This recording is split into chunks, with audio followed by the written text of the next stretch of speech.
Sjellja që ti bën me bashkëshorten tënde ka ndikim tek fëmijët. Pra ndikon shumë tek fëmija yt. Nëse sillesh keq me bashkëshorten tënde, duhet ta dish që kjo do të ndikojë negativisht tek fëmija yt. E nëse ti sillesh mirë me të, atëherë edhe fëmija yt pra do të ketë kjo një ndikim tepër pozitiv tek ai.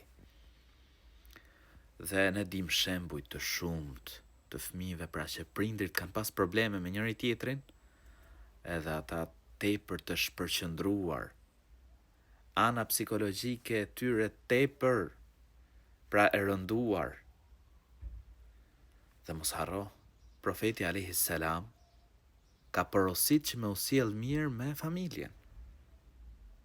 Më i miri prej jush është ai më i miri me familjen. Kështu kuptohet prej hadithit profetit alayhi salam. Pra ai që sillet më së miri me familjen e tij.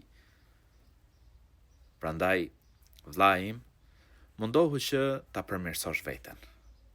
Mundohu të tregohesh më i sjellshëm. Dhe kjo patjetër edhe si mëshirë për fëmijët e tu. Elusim Allahun e lartësuar që ta përmirësoj gjendjen tonë. Amin.